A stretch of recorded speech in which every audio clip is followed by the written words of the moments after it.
And we are live. It's the Revved Up 906 podcast, a Detroit Pistons podcast to be exact. And I'm Hudson. And I'm Ryan. And before we get into today's Revved Up recap of Pistons versus the Milwaukee Bucks, I want to talk about episode 20 that just came out last Saturday. This week, we talk about the big man duo of the future that leads us, the Detroit Pistons, to the promised land. And we talk about all the possible duos that it might be, whether it's Isaiah Stewart or James Wiseman, or Jalen Duren and James Wiseman. And we even talk about Victor Wembanyama and where he ends up with the power forward center situation that our current team is in right now, and what that might look like if we do end up with Victor. So make sure to go check out that video because that's a really fun one. We really get into the knit and grit details of each possible duo that might happen. Without further ado, let's get into today's recap of Pistons versus the Milwaukee Bucks. Tonight's final score was 126-117 in the Bucks' favor. This was a game where the Pistons they didn't look bad. This was No. not a hard game to watch. After a couple games there where we're like, oh, this game was brutal to watch. This game was brutal to watch. Tonight against the Milwaukee Bucks, we competed. Most notably, something I want to make note about is no Drew Holiday tonight. He didn't even travel with the team. And then also Giannis Antetokounmpo was in street clothes and did not participate in tonight's game. So definitely wanted to make mention of that. But some big news with Jaden Ivey after tonight's 32 points, 8 assists, 8 rebounds on 9 of 19 shooting. He is currently about to match Dave Bing with the most consecutive double-digit games as a rookie. Right now, Jaden Ivey is at 32. Dave Bing holds the Pistons record with 33. So hopefully he will match that by the end of the season. I think we have around 6 to 7 games left. So hopefully he can get there. It'd be nice to see some history made this year. Most notably, guys behind him was Kelly. I don't even know how to pronounce that name, but most notably Grant Hill was another big name on that list that Jaden Ivey is already past. Grant Hill, for reference, finished with 26. Jaden Ivey really has seemed to find a rhythm offensively, and you can see how better he has gotten throughout this season. Yeah, if you recall on our last recap there, I was talking about how he was on NBA TV talking with Isaiah Thomas on how he maneuvers through the defense and how he attacks in certain situations there. And this is a key example of what he explained to IT tonight, pretty much. Like the 32 just came naturally to him. It was very easy. Now, I'm not saying he's going to go off for 30 plus points per game or 26 plus points per game for the rest of his career. I mean, that would be spectacular if he did Yeah, alongside of Cade's 30 plus. But I'm not expecting that out of him every night. This was a great game for him. I'm not doubting anything from him. He just once you slowly see him build the chemistry with each individual on this team, you can tell that he's getting more comfortable. And then not only that, but he's being true to who he is. So he's just making the defense go to work. So the Bucks tonight, like without Giannis, without all that length that Giannis has, like Brook Lopez, great shot blocker, one of the best in the league by far. But even him, he is very slow. So how is he gonna contest a Jaden Ivey who can just blow by him, who did that all game long, or even a Bobby Portis? Bobby Portis is faster than Brook Lopez and has length, but he's not as fast as Jaden Ivey. Jaden Ivey is by far one of the fastest players in the league. Most right. notably, one of the faster ones is like De'Aaron Fox. I'd like to Mhm. see them head to head, see how fast they are compared to each other, because Absolutely. De'Aaron's supposed to be the fastest in the league. So, but just the speed that Ivy possesses, and then his ability to finish around the rim, his ability to facilitate, his basketball IQ is just off the charts. And so, like him just closing in on a historic Pistons record with Dave Bing is just a key example of this dude can play. I was really happy to see the Pistons be able to keep up with a team like the Milwaukee Bucks. We saw in the first quarter, the Bucks had 31 points, but the Pistons were right behind them with 27. And then in the second quarter, the Bucks had 26. The Pistons almost matched that with 24. We see a lot of times with teams like the Milwaukee Bucks that are high up in their conference, us not be able to not necessarily keep up offensively, but to stop them and get stops defensively is what the Pistons struggle with. But tonight, yeah, maybe they weren't able to shut down their offense, but our offense was able to almost match them a lot of the time. And a guy like Brooke Lopez tonight just played a very well-rounded game. 24 points, 14 rebounds, 8 of 11 shooting in 34 minutes. Yes, that stat line is a thick stat line, but our center play tonight, I think they were talking about it post game on Bally Sports. Our post play has been very solid. Yeah, and you look at our bigs and how they've developed. We talked about what duo could take us to the promised land, and we talked about mainly it being Jalen Duren and James Wiseman together. Yeah, Duren's been coming off the bench post injury, and we've seen Bagley in the starting lineup consistently now. And yeah, we kind of bashed the Bagley Wiseman lineup the other night, and it worked a little bit tonight, given that what they produced, but at the same time, I know for a fact if you replace Bagley with Duren, Wiseman would have had much better game than what he had, and Duren would have had a much better game than what he had.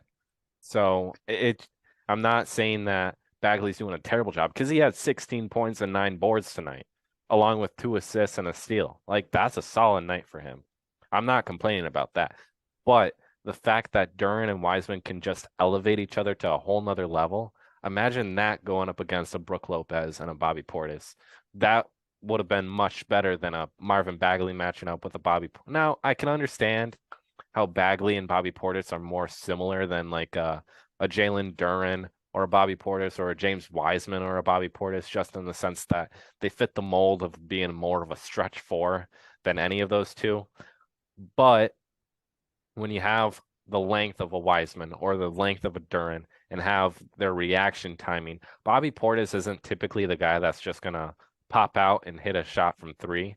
He's going to back you down and go to work in the paint. So if you have the ability to defend that with a guy like Duren alongside a guy like Wiseman and just go up, like Bobby Portis is not getting the shot up unless he's just going very, very hard. And most likely that's going to result in an offensive foul. But it's just those two bounce off of each other so well that I'm surprised in a game like tonight, even though Marvin Bagley played great, I'm just surprised a little bit that Duren didn't get the start tonight over him, just in the sense of what they could have done against a Brooke Lopez and a Bobby Portis without Giannis. Yeah, I mean, James Wiseman, I kind of want to focus in on the duo of Marvin Bagley and James Wiseman just for a quick sec, because yes, James Wiseman, 14 points, not bad. We'll take 14, but not the most efficient 14. And that's the thing that happens with Marvin Bagley and James Wiseman is James Wiseman isn't able to get the momentum he otherwise could when Bagley's on the floor with him. I think if Bagley is helping James Wiseman get looks, that 14 points from James Wiseman is going to look a lot sexier on the box score. It's going to be 80% shooting. Right now he finished with under 50%. And so when Bagley isn't really helping James Wiseman out at all, that means that James Wiseman's only going to struggle that much more from the field. And it's kind of frustrating. I wish Dwayne Casey rather saw our episode number 20, because maybe, we would be able to convince him a little bit to give us a little bit more of Jalen Duren and James Wiseman. I think the problem with the duo with Jalen Duren and James Wiseman is they're both such true centers that I don't know if they'll get the looks they need, like the amount of time they need together. And for me as a fan, for you also, it's kind of like, dude, I know it sounds a little weird when you think of it, but just give them some time together and just see what happens. We're losing anyway. Just give us some time.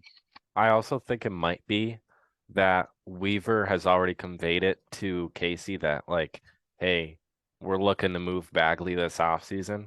Let's give him more time and let's give him starting minutes so he looks better on paper. And so then we could easily move him and thrift another team. So that's probably what it is, because there's no other reason that Duren and Wiseman shouldn't be on the court together all the time. Because there really isn't. Because, yeah, Bagley is playing great, but that's because he's getting Duren's minutes. And the fact that Duren's this productive off the bench, even though he's, in my opinion, a guaranteed starter, he's already earned that role, but that he's this productive off the bench, that next year you can't even afford to have Duren coming off the bench. You got to give him those starting minutes and give him those minutes back. So I see this as like Weaver going like, hey, let's play our cards a little bit here and make Bagley look better than what he is. And so then we can move that and maybe get a high-end lottery pick, or maybe even a first-round pick next year and a second-round pick this year. So then we can add more assets coming in and then save cap space, because Bagley actually has a decent, solid cap hit for the Pistons. And so if they can eliminate that, get assets coming in, and move those assets to better their team, maybe with a team like the Hornets or the Spurs, who are looking to maybe get a certain player in the draft. And like, let's say we get the second overall pick. We don't want Scoot Henderson. I don't want Scoot Henderson, at least. I'm not saying he's not going to be a solid player, because he is. He's going to be a very well-rounded player, a very good point guard in the league to come. But he doesn't fit what we need. We need a small forward. We need a wing. If not a wing, we need at least a stretch four that can play the three. We don't need another big. We don't need another guard. So with that being said, I can see, like, if we are at the second overall pick, maybe we move back down to pick 3 and give some of the little assets that we got for the Marvin Bagley trade in there, so we're not giving up a whole lot. And then we can just get our guy that we want at 3 or something along those lines. But my point being, though, Marvin Bagley never got this many minutes early on in the season, and then all of a sudden he's getting them over Duren. That just shows you that Weaver's going like, hey, let's get more tape on him so we can move him. Yeah, and I don't think it's just because Isaiah Stewart's hurt. I think I totally get what you're saying. Maybe Troy Weaver is just playing chess, not checkers. Yeah. He's looking to flip Marvin Bagley for a fat bag and hopefully get some cap space open to make a big move for a free agent. And plus, Jalen Duren, yes, he's coming off the bench, but he's getting starter minutes. And Jalen Duren, everybody knows, if you're following the Pistons, if you're watching the Pistons, Jalen Duren's better than Marvin Bagley. He plays better. He's got a better feel for the game than Bagley. I'm not hating on Bagley. I really like his game style. I wish the Pistons drafted him. We were able to draft him when he was the first overall pick, second over, whatever it was. But I just think that we're trying to get Bagley some film and then hopefully be able to move him. And this kind of transitions us into Eugene Omoruyi. I think if Eugene Omoruyi is struggling or not really making a name for himself, maybe Bagley isn't getting so many minutes. Maybe they just give Jalen those minutes because we're going to keep Bagley. But with Eugene playing so well, I think that Bagley is a little bit more movable and it is looking a little bit more like, we're going to flip this guy. Let's talk a little bit about how Eugene Omoruyi, congrats to him getting a 2-year deal. Kind of talk about the meat and potatoes to that trade. So the signing of Eugene, we originally had him on 2 10-day contracts, which worked out very well for us because we got a lot of tape on him and his abilities for our team going forward. And yeah, he's not going to be the guy that's going to drop 20 every night. We don't need that out of him. We haven't had a guy where we need him to play insanely good. We've never had that recently. And Eugene fits that mold of being a Draymond Green-esque player who can come in, give energy off the bench, and just be the guy just to give a little boost. And he does that. Like his 7 points tonight are a good key in that. Like, yeah, he didn't fill up the box score necessarily, but you saw the impact he had instantly. And so you saw that out of the 2 10-day contracts. We had him for 20-ish days. And then all of a sudden, Weaver's like, okay, yep, I was right about him. We're signing you to a 2-year deal. We're putting a team option on it. So the team option is very good for us because that means if we get to the team option to that point of him being with us, that means we don't necessarily have to pay him a whole lot of money. We can just sign him on a little bit of 1-year deal, have a little bit of a more cap space open to rather than having to just be a 2-year deal because you get that team option in there and other teams around the league love team options on players Right. because that allows them to go like, oh, I'll throw Eugene in on this trade. What do you think? And they're most likely going to go like, oh, it's an expiring contract with a team option. If we like what we get out of him with this short little bit of games remaining, then we can bring him back and not have to pay him a lot of money. And so Right. that's the real reason for the team option being in there. But then it also gives Weaver an opportunity to go like, well, he's produced very well for us in the last 2 years. Let's just bring him back and we don't have to pay him a ton of money. And then, like, let's say at the trade deadline, he's expiring and you're like, I don't know if we want to bring him back. He's not being as productive. We can move him. But I think the impact of Eugene signing that deal with us right now goes back to what I was saying about Bagley getting starting minutes in the sense that Weaver and Casey are realizing that Eugene can play. They're realizing that he's what we've been looking for all season long. Like we've been looking for Bagley to be like Eugene is right now. But Bagley isn't that kind of player. And so by putting Bagley in the starting lineup, you put more tape on him, you get more looks in free agency for trades or so on and so forth. And so Eugene is the guy that I think is crucial coming off our bench going forward. But then it makes you question guys like Isaiah Livers and Marvin Bagley to a Right. potential trade this offseason. So I think it's a great overall signing because I love Eugene. I love what he can do for us, especially in the long run. But then it also gives the possibility to move Bagley and Livers and open up more cap space, but also get assets coming in where Weaver, I mean, the last couple of drafts alone with Cade's draft, with even with Stu and all of them, and then this past year, getting Jalen Duren for pretty much nothing is a key example of what could happen if we flip Marvin Bagley. Before we wrap up today's recap, I just wanted to talk. I mean, he's so undeniable. We got to talk about him for a little bit. We referenced it earlier, but Jalen Duren tonight coming off the bench, 27 minutes, so starter minutes, but 18 points, 10 rebounds, 8 of 11 shooting. Very efficient tonight. It kind of looked like a dunk contest at points tonight with Jalen Duren. I've been really happy with his play. It'll be kind of interesting to watch what kind of happens with our center play with these last couple of games of the season. If we're going to, I'm guessing we're going to continue to see Marvin Bagley get the starting role, but I mean, our center situation is probably one of the most in question things other than our draft pick this offseason uh, with what's going on with this season. What are some of your thoughts of Jalen Duren's play as of recent? Jalen Duren is just being the beast that he always has been. Like ever Yeah. since he started the season, he's playing the exact same way. That's why, honestly, it won't happen. I know it won't happen because of how Paolo's been playing and how Ivy's been playing and how these other players have been playing. But honestly, Jalen Duren is the definition of rookie of the year, pretty much, because Mhm. the fact that he was taken so late and then it was also involved in a trade, and then he's been productive, if not more productive, consistently throughout the whole season.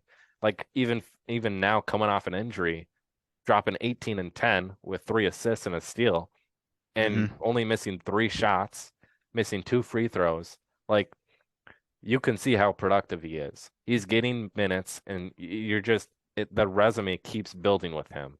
And you're learning more about him and how young he is and how fast he's developing. So yeah, I would pick him for Rookie of the Year, even over Jaden Ivey and Paolo Banchero.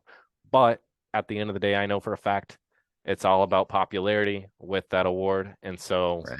Paolo's going to get it even over Ivy, which is sad because I personally think Ivy's even been playing better than Paolo has. But Right. Paolo's just the bigger name, and so he's going to win it. But Jalen Duren, no matter what he does, he always looks good. And that's like the perfect situation because even if he has a bad game, you see flashes of him all game long, and you're like, oh, he can play. We're fine. You're not. I've never been worried about him once this year. Not Mm-mm. even coming off an injury or going into a situation where he's getting injured. Yeah, maybe a little bit, just in the sense of like, oh crap, I hope we don't lose him for the whole season, kind of like the Cade situation or Isaiah Stewart-ish. But he's showing coming off an injury, he's even better. And that's exactly what Right. we need. Yeah, I've been really happy with Jalen Duren's play. He's the kind of guy, even on nights when he struggles, he has his big plays. You can just tell he passes that superstar, test, that eye test. Any last takeaways before we wrap up today's Revved Up recap? Shout out to Killian Hayes. Killian Hayes had a very solid night for not filling up the box score, but that's how he does it. 14 points, 3 boards, 5 assists, 2 steals. He didn't shoot the ball great, but he did have a very good night given the fact that he was going up against a solid Bucks vet team. And so kudos to Killian Hayes tonight. Yeah, he really held his own tonight. Even what I've been most impressed by with Killian is typically when he struggles from the field shooting wise, he won't get anything going. But later in this season, he has found rhythm and is able to get points and shots up and make buckets even when he is struggling from the field. So yeah, I totally agree. Shout out Killian Hayes for kind of showing that he is making an impact even when things aren't going his way. Before you guys leave, make sure to like and subscribe. Revved Up Recap is Revved Up 906 rather is growing, and we would love to continue to grow. So there's a share button below. Click that, and you can share it on any social media platform of your choosing and spread word about Revved Up 906, your exclusive Detroit Pistons podcast. We will see you guys in the next Revved Up recap. Peace.